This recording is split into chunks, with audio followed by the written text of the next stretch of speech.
Партамнан кейін бір қағаз алып, сол түске қарай отырамыз. Ал, тез. Оқымай қарам аламыз. Тез. Қолда ал.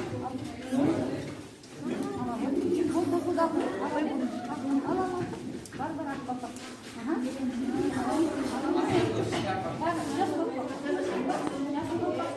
Болды, отырамыз.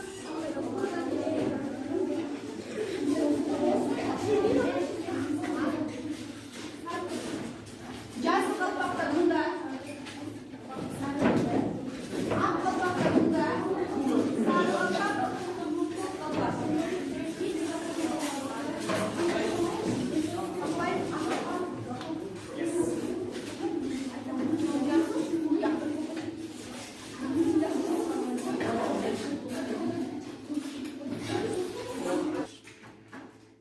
Балалар топқа бөлініп отырдық қой, иә? Енді тақтаға назарымызды аударайық. Бүгінгі біздің сабағымыздың тақырыбын небір оқып жүре қойшы, қандай екен? Сабақтың тақырыбы рухани жаңғыру, реформалар жалғасы. Жақсы балалар. Рухани жаңғыру сөзі бұрын соңды естіп пе едіңдер? Таныс сөз ғой. Не білеміз рухани жаңғыру туралы? Білейік осы. Рухани жаңғыру елбасымыздың мақаласы, халыққа жолдауы және рухани жаңғыру арқылы халық жаңа түлеуге енеді деп өз мақаласында елбасымыз айтқан. Жақсы, Гаухар, браво. Енді балалар, біз сабағымыздың тақырыбы айқын. Енді біз алдымызға не қоюымыз керек екен? Мақсат. Сабағымыздың мақсаты оқып жүрші, Нұрбақ. Оқыту мақсаты тыңдалым материал бойынша сұрақтар құрастыру және бағалау. Мәтінде көтерілген мәселе автор мен оқырманның қарым-қатынасын ескере отырып сұрақтар құрастыру және бағалау. Балалар, біздің сабағымыздың мақсаты түсінікті ма? Не істейміз сонда? Бүгінгі мақсатқа жету үшін не істеуіміз керек деп ойлайсыздар? Тез ғана. Кім айтады? Тақырып бойынша сұрақтар қойып, және оларды бағалау, және дұрыс жауап беру. Жақсы, Гүлназ тағдыр. Өз ойымызды дәлелдер арқылы бағалау. Жақсы, тағдыр. Жауаптарды анық және дәлелдер келтіру. Өте жақсы, тағдыр. Ақыта. Бұл экономиясы бойынша сұрақтар құрастыру. Өте жақсы, айтқаным. Мәтіннің тақырыбын ашу. Өте жақсы.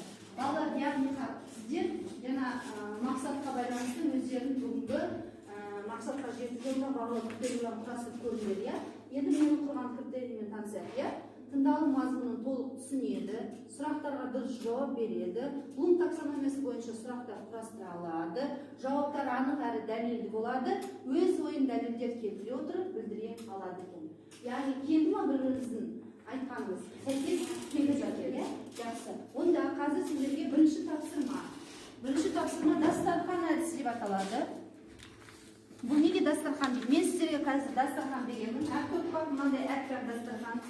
Сіздер рухани жаңғыру туралы бұрын білген білімдеріңізді еске түсіре отырып, осы дастарханға жазамыз. Жаз болғаннан кейін сол дастарханды көрші дастарханға сағат тіліменен мен уақыт аяқталды дегенде береміз. Түсінікті ме? Осылай біз барлық топтар бір-бірімізбен рухани жаңғыру туралы әр топтың жазғанын анықтамасымен танысып өтеміз. Тапсырма түсінікті ме? Мен қазір беремін. 3 минут уақыттың ішінде осы дастарханды әр топ өзі топ болып толтырады. Түсінікті ме? Жақсы. Жақсыдар.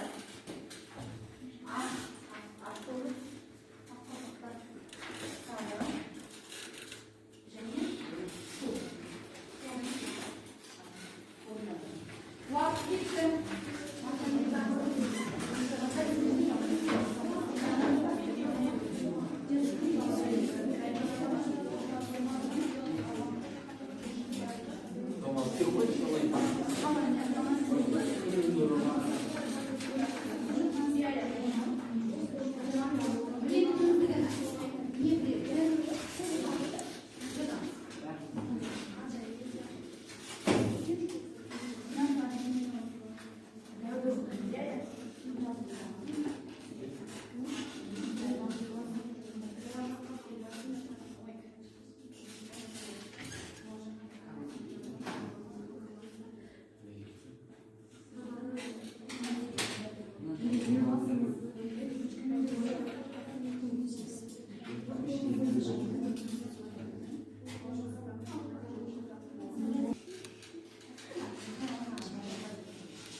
Қаламызды қоямыз.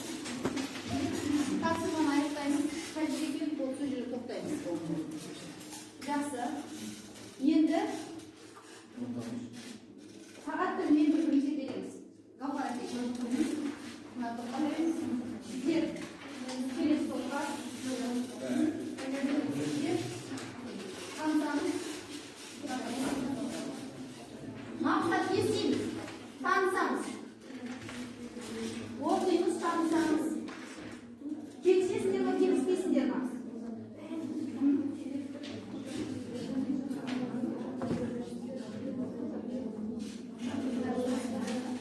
Жазылмаған дүниелер бар ма екен, айтылмаған? Қараңыздар. Сіздерге айтылды ма бұл дүниелер?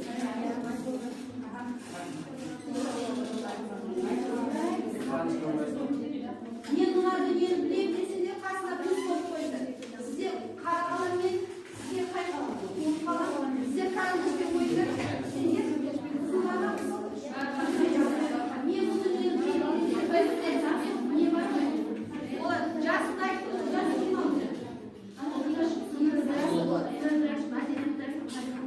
Білеміз деген дүниені қасына плюс қойыңдар. Плюс. Болып па? Жақсы, ауысамыз. Қайтадан. Ауысамыз. Тағы да қарасыз, мен бұл дүниені білемін деген жерге плюс таңбасын, қосы таңбасын қоямыз.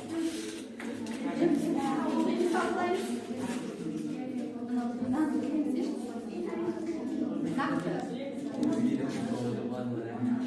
Плюс қана, плюс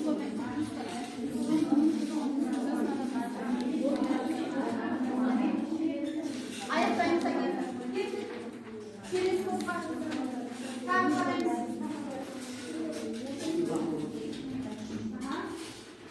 Тағы да қараймыз. Білетін дүниелерге плюс қойып шығамыз. Танысамыздар.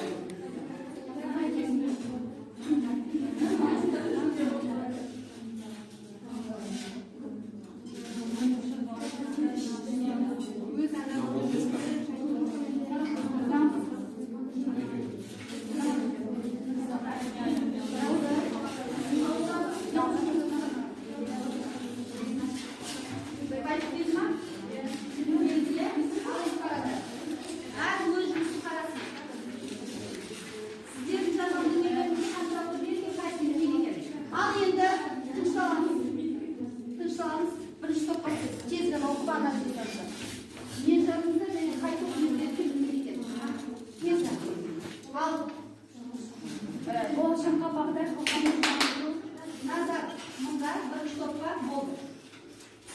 болашаққа бағдар рухани жаңғыру деп жазған болатынбыз, және барлығы сананың ашықтылығын ешқандай плюс жоқ, бәсекелік қабілет, білімнің салтанат құруы, ұлттық бірегейлікті сақтау және де қазақтың революциялық емес, эволюциялық дамуы және де прагматизм оларда бір немесе 3-4 плюстан бар, ал сананың ашықтығына плюс жоқ. Ашығын жазбақ, иә, жақсы. Бір жана. Келесі, сіздерде қандай Біз сананың өзін ашықтығы жазған соған 2 плюстан қабылдады.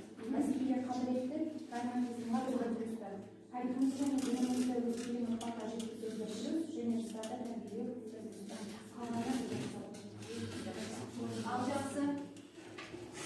Келесі рухани жаһандастыру туралы жазған болатынбыз. Яғни ол 5-ке бөлінеді.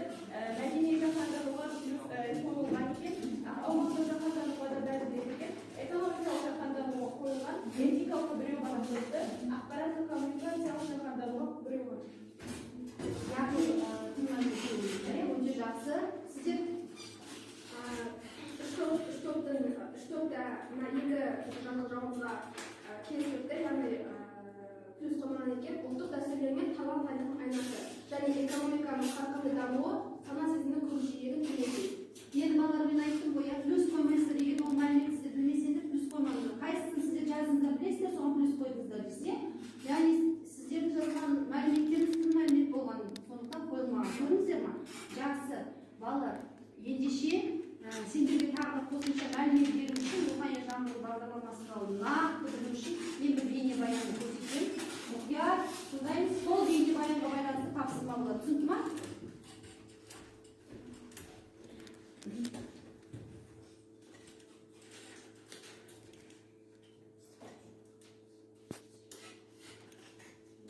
Қазақстан жаңа тарихи кезеңге аяқ басты. Саяси экономикалық жаңғыру өз алдына елдің рухани өмірін елеулі өзгерістер күтіп тұр. Бүгін Нұрсұлтан Назарбаевтың болашаққа бағдар рухани жаңғыру мақаласы жарыққа шықты. Елбасы ұлттық сананы жаңартып, рухани жаңғырудың қыр-сырын тізбектеп көрсетті. Тағылымы мол тарихымен ерте заманнан арқа үзілмеген ұлттық салт дәстүрлерін алдағы өркениеттің беріктігіне ете отырып, әрбір қадамын нық басуын, болашаққа сеніммен бет алуын айқындап берді. Біз жаңғыру жолында бабалардан мирас болып қанымызға сіңген, бүгінде тамырымызда бүлкілдеп жатқан ізгі қасиеттерді қайта түлетуіміз керек екенін еске салды.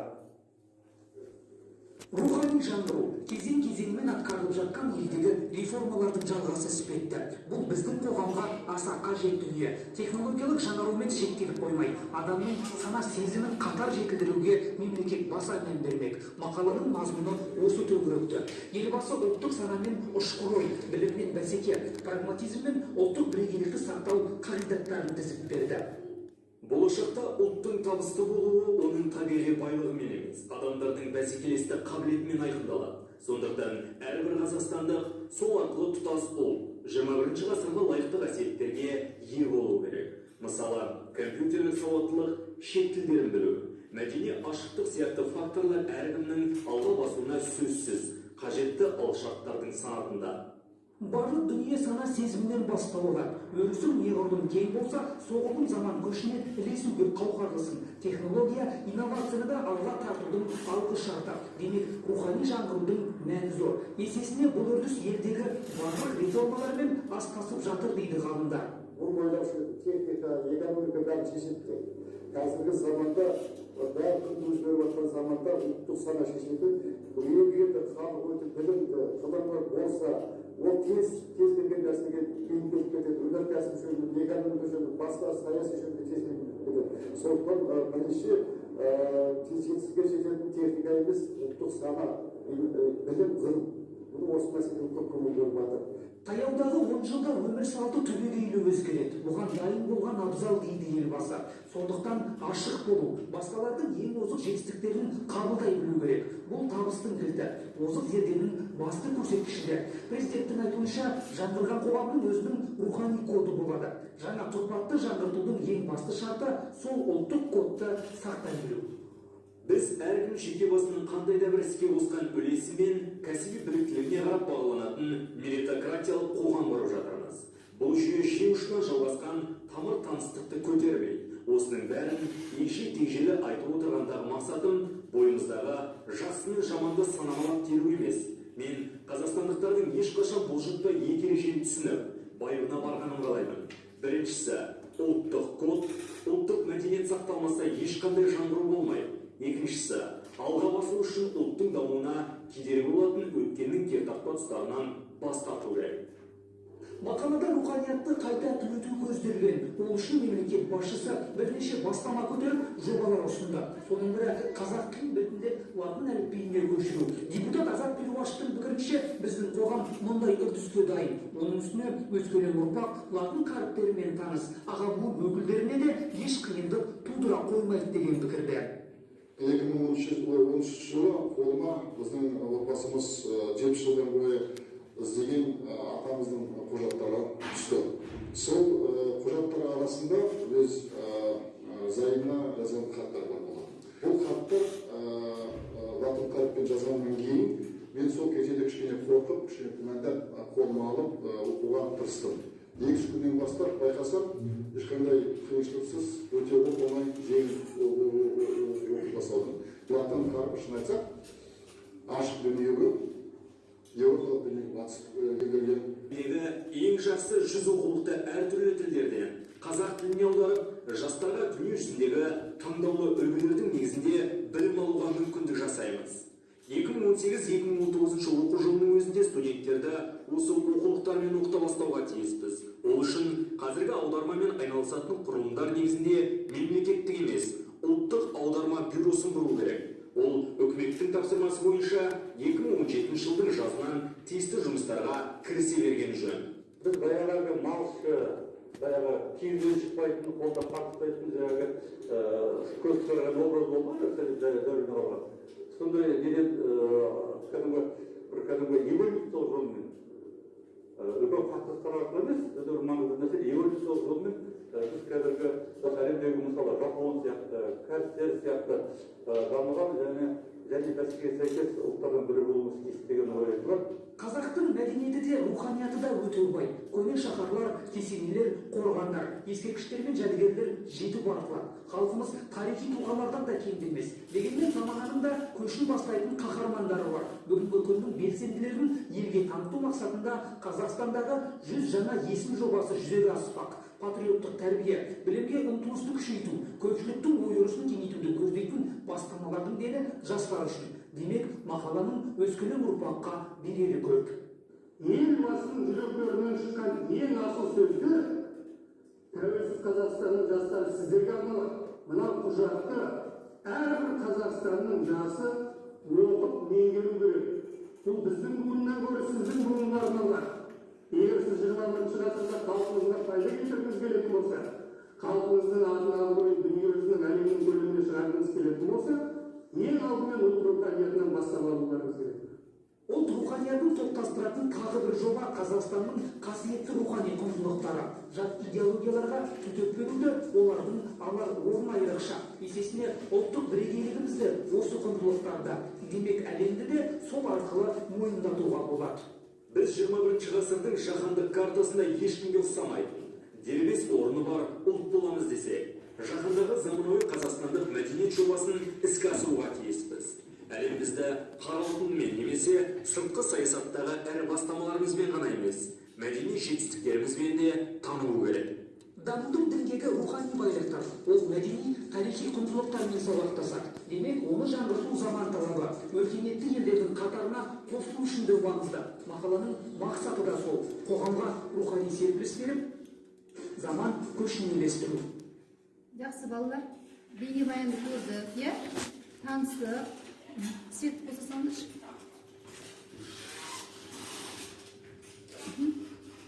Қазір біз енді осы бейнебаянды көрдік, енді алған білімімізді мына тапсырма арқылы жүзеге асырамыз. Енді сіздерге тыңдалым мәтінін тыңдай отырып сұрақтарға жауап беріңіз. Яғни 5 сұрақ берілген, бұл жеке жұмыс. Қазір отырып, әрқайсыңыз дәптеріңізге осы сұрақтардың жауабын іздеуге тырысамыз. Мен сіздерге 3 минут уақыт беремін. Орындайсыз. Жеке жұмыс.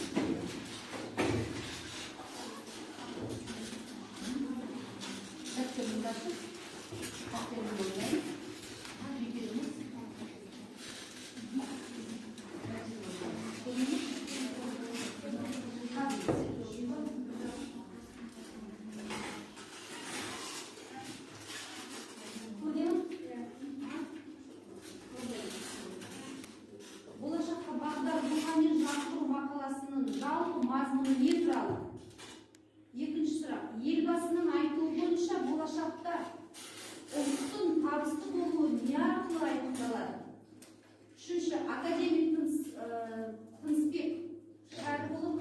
пікір айтады. Төртінші сұрақ. Гуманитарлық білімдердің барлық бағыты бойынша әлемдегі ең жоғары 100 оқулықты әртүрлі тілдерден қазақ тіліне аудару себебі неде? Және соңғы сұрақ. Дамудың діндегі рухани байлықтар. Ойды жалғастырыңыз. Орындаймыз.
Анық әрі дәлел болады, өз ойын түсінікті жеткізе алады.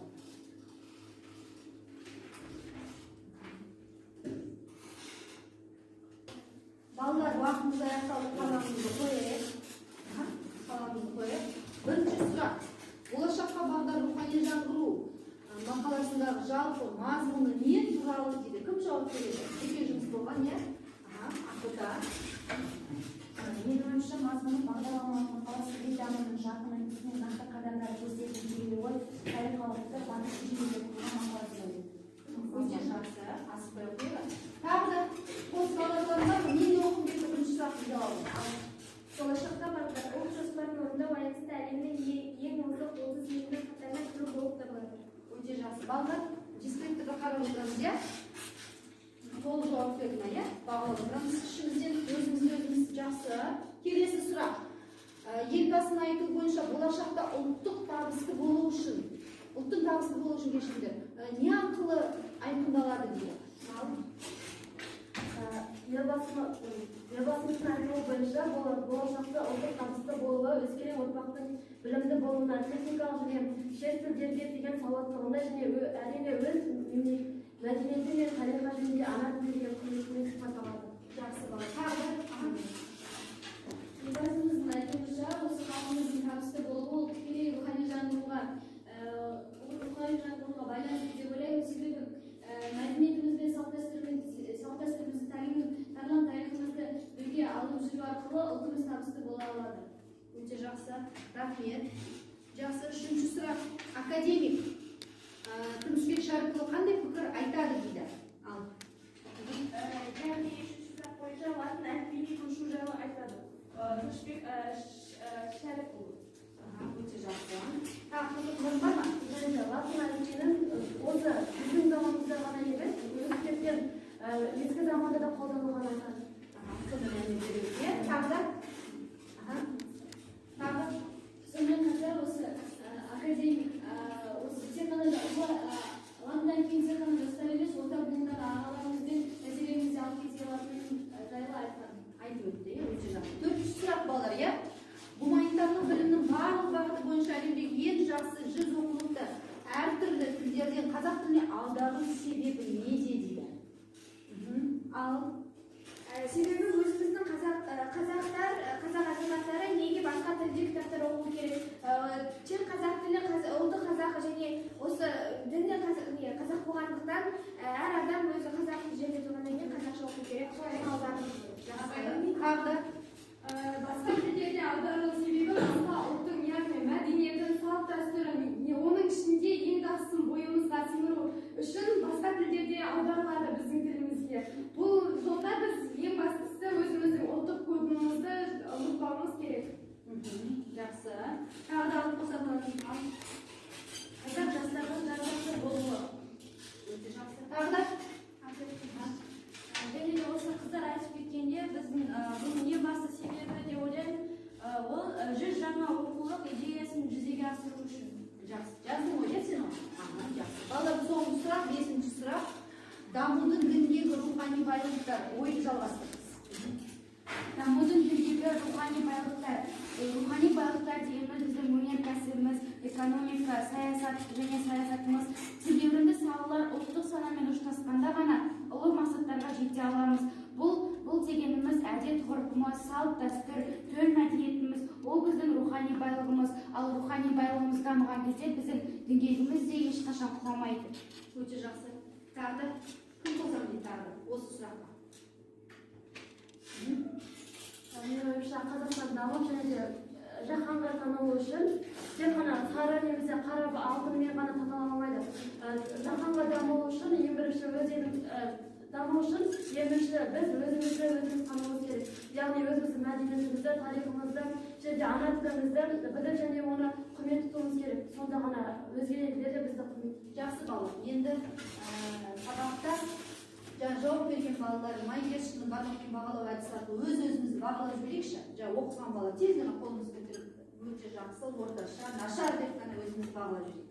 Өте жақсы, ақыл өзіміз қалай бағалайды? Өте жақсы, өте жақсы. Мына топтақта бағалаймыз. Өздері жауап берген балалар. Өте жақсы деп бағалайсың, иә? Жақсы. Балалар, енді біз қайтадан сабағымыздың мақсатына келіп тоқталайықшы. Біздің сабағымыздың мақсаты қандай еді? Ескертейікші Ақбота.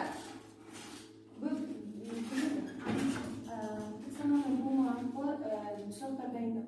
Өзінің сұрақтар жауап беру. Тағы бірінші тағы сабағымыздың мақсаты. Тыңдау материал бойынша әртүрлі сұрақтарды құрастыру және өздеріңізді бағалау және де мәтінде көрсетілген мәселеге автор мен оқырманның қарым-қатынасын ескере отырып сұрақтар құрастыру және бағалау. Жақсы. Яғни біз сабағымыздың мақсатына келе жатырмыз ба? Мақсатқа жетіп қалдық па? Сәл-пәл жетіп қалдық, иә? Енді сабағымыздың мақсатына нақты жетуіміз үшін тағы бір тапсырма орындаймыз, балалар. Ол тапсырмамыз былай деп аталады екен. Қазір топтық жұмыс. Қазір топта отырсыңдар, иә?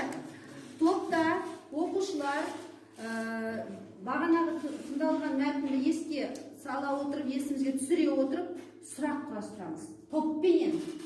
Содан кейін ол сұрақты біз не істейміз? Бағанағы сағат тілімен бір-бірімізге береміз де, сол сұраққа келесі топ жауап іздейді. Түсінді ма? Ал қанша минут уақыт береді? 3 минут уақыт жеткілікті деп ойлаймын, иә? Бағана қағаздан теріс айналдырыңыздар, жасалғанда. Ат жағына дәптерде.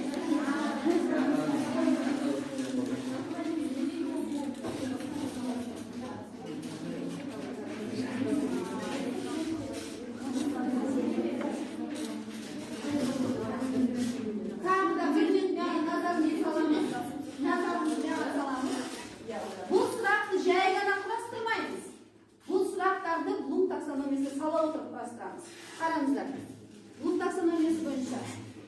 Яғни білу, түсіну деңгейі, қолдану деңгейі, талдау деңгейі, жинақтау деңгейі және бағалау деңгейі.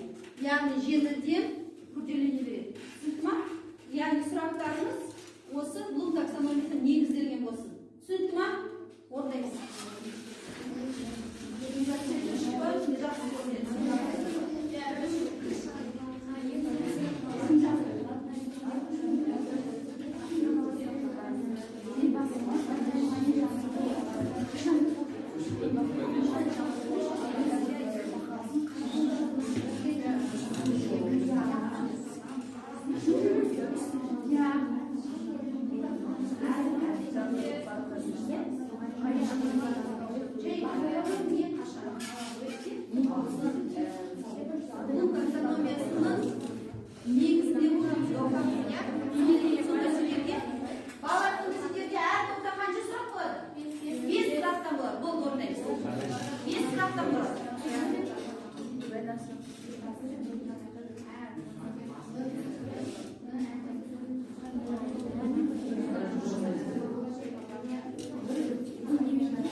түсінді ма? Вот бағаламды түсіндіңіз ба?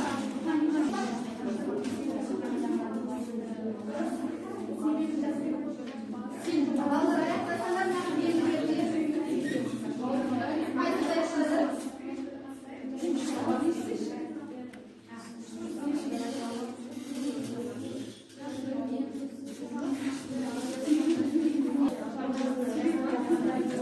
Балалар аяқтаймыз. Аяқтаймыз. Балалар аяқтаймыз. Қаламызды қоямыз. Қаламызды қоямыз. Ал жақсы. Қайтып бастайық. Бірінші топтан бастайық, иә? Бастаңыздар. Қандай кімнен келді сұрақ? Қай топтан келді? Иә, сол қалпақтардан келді. Ал жасы қалпақ жауап берсін. Бізге көк топының бірінші сұрағына болды. Тоқта, былай, Жанел, иә? Бірінші сіздер сұрақты құрастырылғанын қарайсыңдар, және мақсатқа сай құрастырылған ба, соны бағалайсыңдар. Содан кейін бір сұраққа ғана жауап бересіңдер. Сол туралы айтамын. Бірінші көк топының құрастырылған сұрағы мәні бар, астары бар, және де қалай құрастыру керек екені сай болып тұр бәріне. Және де сол сұраққа, құрылымы дұрыс, сол сұраққа жауап береміз. Бір сұрақты алдыңдар, бірақ сұраққа ғана жауап бересіңдер. Ол бірінші сұрақ. Президент жаңғырудың қанша бағытымен белгіледі? 6 бағытымен белгіледі. Айта кетсек, бәсекеге қабілеттілік, прагматизм, ұлттық бірегейлік сақтау, білімнің салтанат құруы, Қазақстанның революциялық емес эволюциялық дамуы, сананың ашықтығы. Өте жақсы. Қанағаттанасыздар ма? Жақсы. Келесі топ сіздер қағазда бұна кеттім, иә? Ақын жауап береді. Ал ақылды рухани жаңғыру бағдарламасының тақырыбына өте сай және қолында бір-біріне үйлесімді жақсы түсіп қалған сұрақтар. Біз бұл сұрақтардың өте жақсы бағалаймыз, өте жақсы жасалған. Және де бұл сұрақтардың бізге ұнаған үшінші сұрақ болды, ол рухани жаңғырудың себебі мен мақсаты неде? Біз оған қалай жауап бердік? Бұл рухани жаңғырудың бағдарламалық мақаласы ел дамуының жарқын үлгісі және нақты қадамдар көрсететін келелі ой, салиқалы пікір, батыл шешімге туған бұл мақсаты ретінде жауап бердік. Ал себебіне біз болашаққа бағдар ретінде түсіндік. Қанағаттанасыздар ма? Иә. Сіздердің сұрақтарыңыз келесі топтан болады, иә? Біз ақ қалпақтар тобынан алдық сұрақтарды. Бұл топтың сұрақтары өте мағыналы, тақырыпқа сай құралған екен. Дегенмен де сұрақтары аз-ақ жеткілікті. Үлгермеген, иә? Қанша сұрақ құрастырдыңыздар? 3 сұрақ. 3 сұрақты құрастырып үлгерген. Сіздерді толық құрастырған? 5. Сіздерді? 3. Көп қалпақтардың 5 сұрағы үлгермепті айтылды. Жақсы, мұны айтулары керексіңдер. Бұл топтың сұрағы Нұрсұлтан Әбішұлы Назарбаевтың болашаққа бағдар рухани жаңғыру бағдарламасы кімге арналған? Біздің жауап ол жастарға, болашақ ұрпаққа арналған. Өте жақсы. Қанағаттанасыздар ма? Болашақта кемшіліктерді ескеріңіз. Өте жақсы. Біз сұрақтардың құрылымына керек болсақ, біреуі дискрипторға сай келсе, біреуі сұрақтары дискрипторға сай келмейді. Соның ішінде бізге ұнаған сұрақтарымызға жауап беретін болсақ, Біз осы сарматтардың мәдени жаһандағы қалай сипатталады деген сұрағын алған болатынбыз. Мәдени жаһандағы дегеніміз әртүрлі дәстүр, тіл, мәдениет пен идеологияның ұқсастандыруы болады. Және де біз осы мәдени жаһандарымызды, мәдени құндылығымызды білуіміз тиіс. Өте жақсы. Рахмет. Балалар, тағы да біз сабағымыздың мақсатына келейік. Иә? Сабағымыздың мақсаты қандай еді? Қандай еді? Тыңдалым материалдар бойынша және бағалау болған. Екінші мақсатымыз мәтіннен көтерілген мәселеге автор мен оқырманның қарым-қатынасын ескере отырып сұрақтар құрастыру және бағалау. Балалар, біз мақсатымызға байланысты тапсырманы бердім сендерге. Сендер орындадыңдар. Қалай ойлайсыңдар? Бүгінгі біз сабағымыз мақсатына жеттік па? Қалай жеттік? Тапсырмаларды орындау арқылы. Яғни біз мақсатымызға жеттік деп ойлаймыз ба? Сабағымыздың мақсатына жеттік. Оны балалар сендерге кері байланыс алғым келіп отыр. Кері байланыс 2 жұлдыз 1 тілек.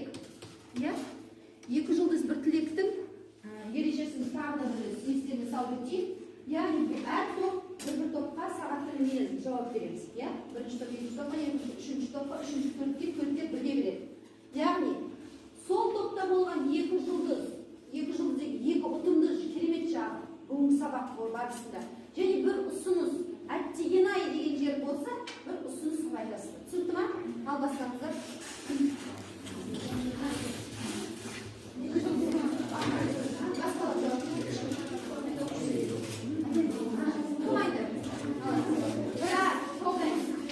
Біз тобымызбен екі жұлдыз.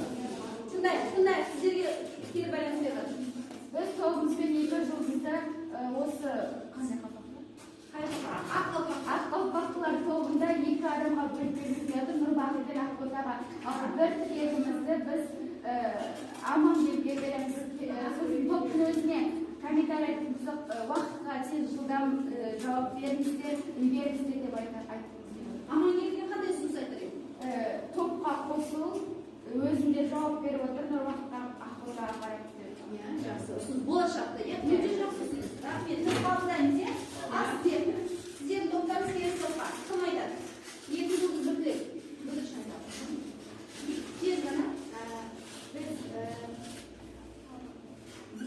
сары қабаттылар тобын әсте бағалаймыз және ол жерде бір жұлдыз бибігүлге, екіншісін Дианаға береміз. Өйткені олар ұтымды жауап береді де, және ал енді ұсынысымызды Нұрайға берем. Өйткені кішкене тезірек болу керек және де сабаққа қатысып көбірек жауап беруге мен осы жасыл қабаттылар тобына айтатын екі жұлдызымды Жауһар мен Жанелге беремін. Осы екі қыз осы топты алдыға тартып, бүткіл сұрақтарға жауап беріп отырды. Ал мен бір тілекті Манасқа айтамын, топқа қосылып, өз ойымды білдіріп. Біз тілекті, ұсынысты дұрыс қабылдаймыз, жақсы балалар, оны үйге тапсырмаңыздар. Үйге мынандай тапсырма. Қазақстан Республикасының азаматы ретінде рухани жаңғыру бағдарламасына өз тарапынан қандай іс немесе жоба ұсынар еді. Сол жобаны түгел жасап, таныстырылым ретінде келесі сабақта алып келіп, бізге ұсынасыздар. Үйге тапсырма осы. Түсінікті ме? Осымен балалар сабағымыз аяқталды. Сабаққа қатысқандарына көп рахмет.